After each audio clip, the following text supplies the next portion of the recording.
Hello dear 1000 PS friends and welcome back. Riding a motorcycle is a passion that you naturally love to share. Riding with a passenger comes with a lot of additional considerations.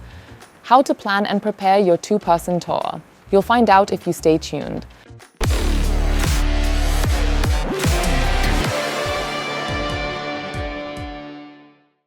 The first important step to ensure your safety and of course that of your passenger is a condition check. This means checking the tires, the brakes, if anything needs maintenance, and the lighting. Make sure the indicators, front light and rear light all work perfectly. You should definitely check this. For the rear tire, you might want to adjust the tire pressure. A good guideline is 2.5 for the front and 2.9 for the rear, but you can read more precisely in the manual. There are also stickers either on the swing arm or under the seat. You can do it the traditional way with a manometer, or here, the Super Duke actually tells you through the menu. This ensures that the tire doesn't deform and the stability isn't compromised. If you want to be very precise, you can adjust the shock absorber's preload accordingly. If you're lucky, you can do this with a hydraulic hand wheel or semi-active settings. This makes things a lot easier. It's not possible on every motorcycle, but it does have a relatively large impact.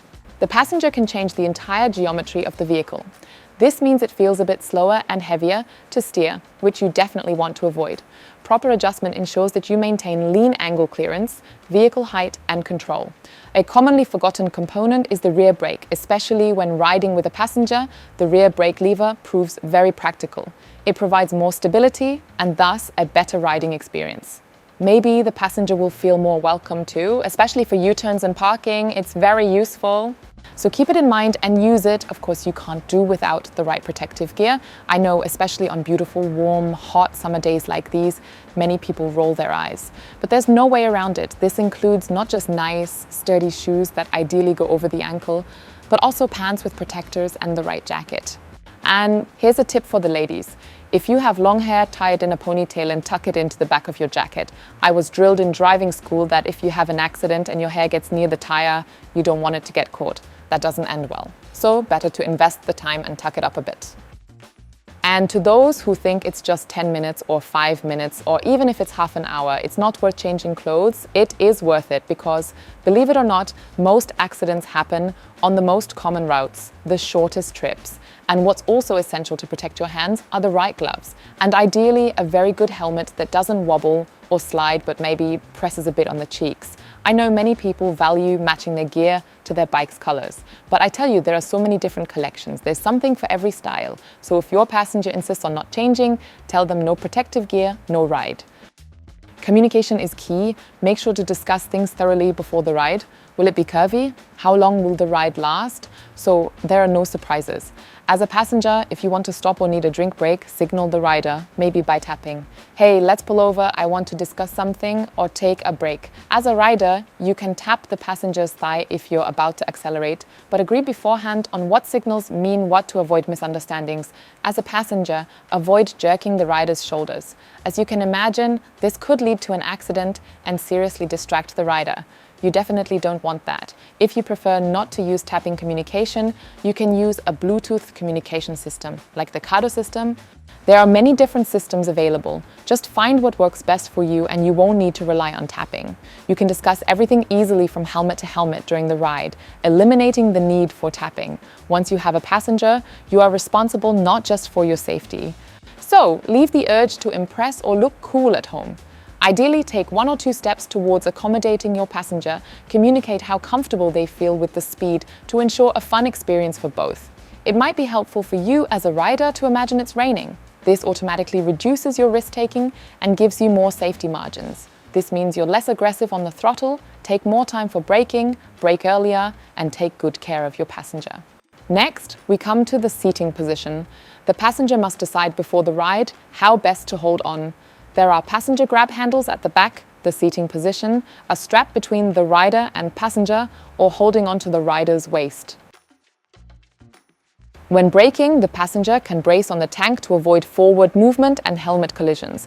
This is not very pleasant. The type of motorcycle also affects this. Sometimes the tank is too low or high, making it uncomfortable. Again, avoid holding on to the shoulders. It's no fun for either party. Regarding posture, it's important to sit upright, but remain relaxed and keep some tension in the core. When cornering, the passenger should look over the rider's shoulder into the curve and lean slightly with them. We have the advantage of showing and demonstrating how geometries differ and their impact on two riders. We have here the 225 TVS Ronin, a classic scrambler with enough space and various holding options. Hence, this scrambler is a very good option. A small, city-friendly bike, the Honda Chrome, what's your opinion on this? Do you think this is okay? It's cozy here. Very cozy. And you already said you almost fall off the back. There are no passenger grab handles here, just a strap, but you sit on it. The tank is also very far away, making it more funny than safe.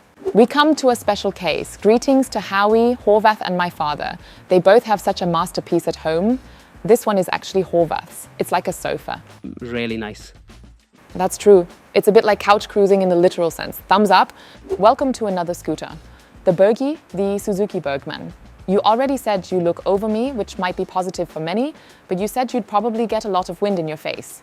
But it feels like a sofa again, and it has a backrest on the top case. It's padded, so thumbs up or?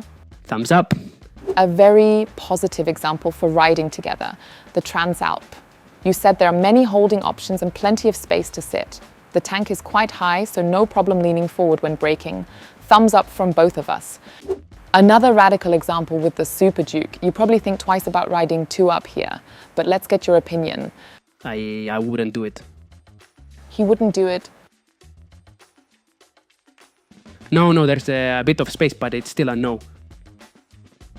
Yes, there's nothing to hold on to. This is also not good. I have 2 fingers of space. He has 2 fingers of space before he falls off, and there's nothing to hold on to except the rider. That's it for the video. If you have any personal experiences, tips, or insights that weren't covered here and have been beneficial to you, please feel free to share them in the comments section. Follow us and leave a like, and we'll see you soon.